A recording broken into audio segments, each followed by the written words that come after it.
now is Varsen Aghabekian Shahin. You're the Palestinian Minister of Foreign Affairs and Expatriates, and you're joining us live from Ramallah. Thank you for your time today. We will get back to the West Bank in just a moment. But an emergency session of the UN Security Council has been called for Sunday. It was supposed to be today, has been postponed to Sunday, to address Israel's plan to occupy Gaza City. What do you expect from the international community at this point? I expect that the international community stands for international law and international humanitarian law. What has been going in Palestine for the last 22 months is nothing but a genocide, and it's part and parcel of Israel's expansionist ideology that wants to take over the entirety of the occupied state of Palestine. What do you say specifically to the United States, which I would point out is a country that has not endorsed this call for an emergency Security Council meeting tomorrow?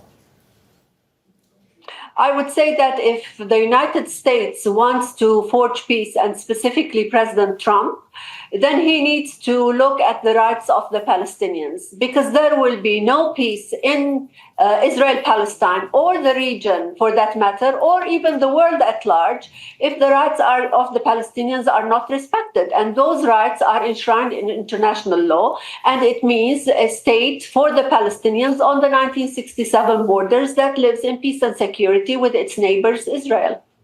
To end the war, Israel says that it first wants to see a new leadership in Gaza that is neither Hamas nor the Palestinian Authority.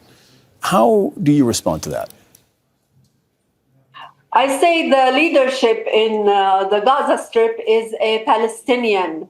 The Palestinians need to decide on that, because the one that has the legal and the political authority on Gaza today is the PLO. And as such, if Gaza wants to come back to the core, which is the entirety of the Palestinian land, then it has to become under the control and governance of the Palestinian Authority, the PLO. Okay, I want to address now what's happening in the occupied West Bank, and we detailed it just before this interview. We see Israeli settlers attack Palestinian villages and villagers and seize land on a near daily basis in defiance of international law. Do you expect concrete help from the international community and from Arab countries on this?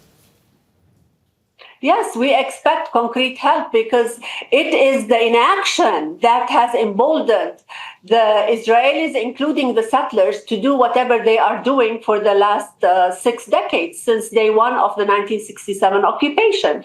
The times are very dangerous now, and it's important that the international community shoulders its responsibility. The impunity with which Israel was happily moving should stop. And it is time that the New York conference, the deliverables and the decisions that came out from the New York conference are translated into action on the ground.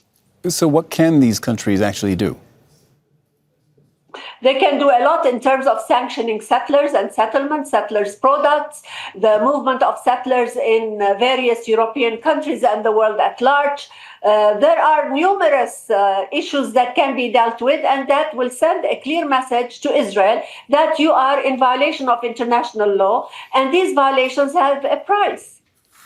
You told me at the beginning of the interview that you expect the international community to stand for international law. Now, the levers of international law have been activated.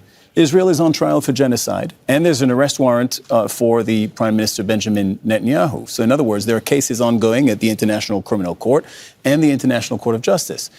I know the Palestinian Authority follows these cases closely. Where are we in the legal process? And do you still believe at this point that international justice can actually deliver for Palestinians? Well, international justice should deliver. We should not lose hope with international justice, and we should continue to hammer the tools that are at our disposal, and to look at the mechanisms and the translation of those decisions to actual acts on the ground. All right. Thank you very much. Thank you very much for your time today, for joining us on the Al Jazeera NewsHour. Varsen Aghabekian Shahin, Palestinian Minister of Foreign Affairs and Expatriates. Don't miss out. Get the full picture. Subscribe to Al Jazeera for reliable news and expert insights. Like, share, stay ahead.